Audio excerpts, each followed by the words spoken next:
Selamat datang di Nalar Diri. Pernahkah kamu merasa seolah-olah kamu pernah mengalami suatu momen persis seperti yang kamu alami saat ini, padahal kamu tahu itu tidak mungkin? Sensasi aneh ini, di mana ingatan baru terasa seperti gema dari masa lalu, dikenal sebagai déjà vu.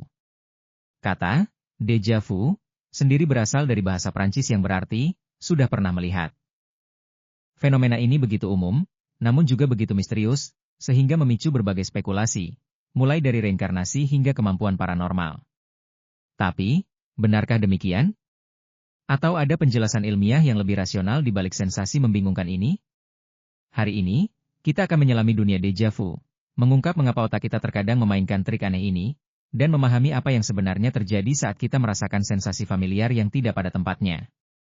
Siapkan dirimu, karena kita akan menjelajahi sisi lain dari ingatan dan persepsi kita. Déjà vu adalah pengalaman subjektif yang sering digambarkan sebagai perasaan aneh bahwa sebuah peristiwa atau pengalaman baru yang sedang terjadi, telah dialami sebelumnya.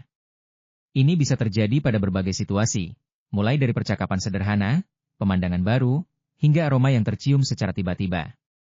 Yang menarik, meskipun perasaan familiaritasnya kuat, ada juga kesadaran bahwa pengalaman tersebut seharusnya tidak familiar. Inilah yang membedakan déjà vu dari sekadar ingatan biasa.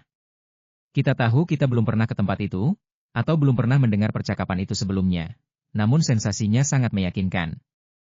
Secara demografis, déjà vu sangat umum, dengan perkiraan bahwa sekitar 60 hingga 80% populasi pernah mengalaminya setidaknya sekali dalam hidup mereka. Frekuensinya cenderung lebih tinggi pada orang dewasa muda dan menurun seiring bertambahnya usia. Déjà vu juga lebih sering dilaporkan oleh mereka yang sering bepergian, memiliki pendidikan tinggi, dan mereka yang memiliki ingatan yang baik. Hal ini menunjukkan bahwa ada kemungkinan hubungan antara déjà vu dengan aktivitas kognitif yang kompleks dan kemampuan otak untuk memproses informasi. Meskipun pengalaman déjà vu terasa nyata, seringkali ia datang dan pergi dengan cepat, membuat sulit bagi para peneliti untuk mempelajarinya di lingkungan laboratorium. Karena sifatnya yang sporadis dan tidak terduga, sebagian besar penelitian tentang déjà vu bergantung pada laporan diri dari individu yang mengalaminya. Tantangan ini menjadi salah satu alasan mengapa misteri déjà vu tetap sulit dipecahkan sepenuhnya. Namun, terlepas dari kesulitan ini, ilmuwan terus berupaya mencari tahu apa yang sebenarnya terjadi di balik fenomena menarik ini. Mereka telah mengajukan beberapa teori yang mencoba menjelaskan mekanisme neurologis dan psikologis yang mungkin mendasari déjà vu. Mari kita selami lebih dalam beberapa teori yang paling populer dan masuk akal secara ilmiah. Salah satu teori yang paling banyak diterima adalah teori pemrosesan ganda atau dual processing theory. Teori ini berpendapat bahwa déjà vu terjadi ketika ada sedikit miskomunikasi atau disinkronisasi dalam cara otak kita memproses informasi. Bayangkan otak kita sebagai sebuah komputer super canggih. Ketika kita mengalami sesuatu yang baru, informasi tersebut masuk melalui berbagai indera kita dan diproses di berbagai area otak. Terkadang, mungkin ada penundaan sangat singkat dalam transmisi informasi dari satu jalur ke jalur lain.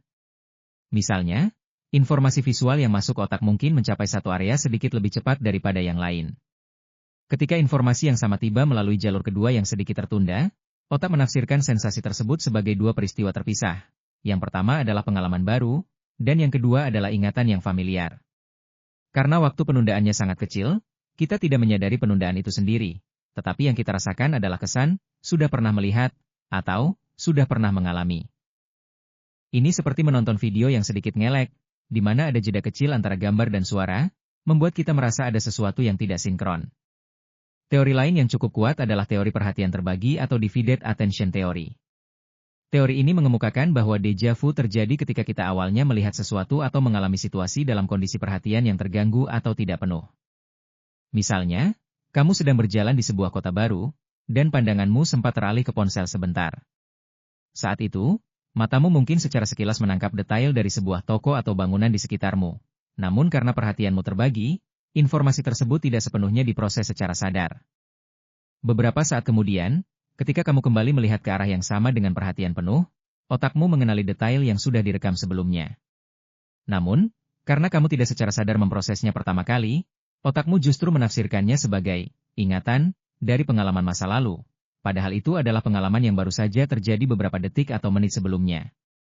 Ini mirip seperti ketika kamu mendengar sepenggal lagu dari kejauhan, tidak terlalu jelas, lalu kemudian kamu mendengarnya dengan lebih jelas, dan kamu merasa, oh, aku pernah dengar lagu ini. Padahal, Itu adalah lagu yang sama yang baru saja kamu dengar dalam kondisi yang kurang jelas.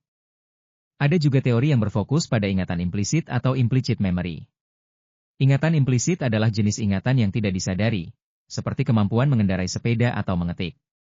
Kita bisa melakukannya tanpa harus berpikir secara sadar tentang setiap gerakan. Menurut teori ini, déjà vu bisa terjadi ketika ada kemiripan struktural antara situasi saat ini dengan situasi yang pernah kita alami sebelumnya, meskipun detailnya berbeda. Misalnya, kamu masuk ke sebuah ruangan baru yang belum pernah kamu kunjungi, tetapi tata letak ruangan itu, posisi furnitur, atau bahkan pencahayaannya, memiliki kemiripan yang kuat dengan ruangan lain yang pernah kamu kunjungi di masa lalu. Meskipun kamu tidak secara sadar mengingat ruangan yang lama itu, otakmu mengenali pola atau struktur yang familiar.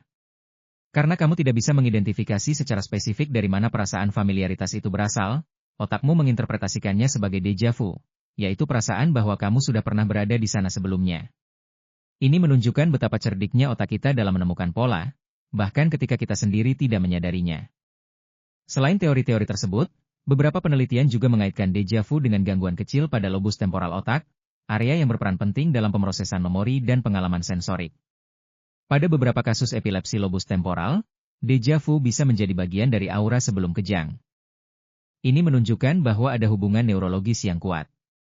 Namun, penting untuk dicatat bahwa mengalami déjà vu sesekali bukanlah tanda adanya masalah neurologis. Sebagian besar orang yang mengalami déjà vu adalah individu sehat tanpa kondisi neurologis apapun. Kemungkinan, mekanisme yang sama yang menyebabkan déjà vu pada orang sehat, yaitu miskomunikasi singkat di otak, hanya menjadi lebih intens dan sering pada mereka yang memiliki kondisi neurologis tertentu. Jadi, bagaimana bla bla bla? Cukup menarik bukan? Bagaimana otak kita bekerja dengan cara yang begitu kompleks dan terkadang membingungkan? Dari berbagai teori yang ada, kita bisa melihat bahwa déjà vu bukanlah fenomena mistis, melainkan lebih kepada trik unik yang dimainkan oleh otak kita sendiri. Ini adalah bukti betapa rumitnya sistem memori dan persepsi kita, dan betapa cepatnya otak kita mencoba membuat koneksi, bahkan ketika informasi yang masuk sedikit tidak sinkron atau tidak lengkap. Singkatnya, déjà vu adalah sensasi aneh di mana kita merasa sudah pernah mengalami sesuatu yang baru. Ini bukan pertanda kekuatan paranormal atau reinkarnasi, melainkan lebih mungkin disebabkan oleh kesalahan kecil dalam pemrosesan memori oleh otak kita.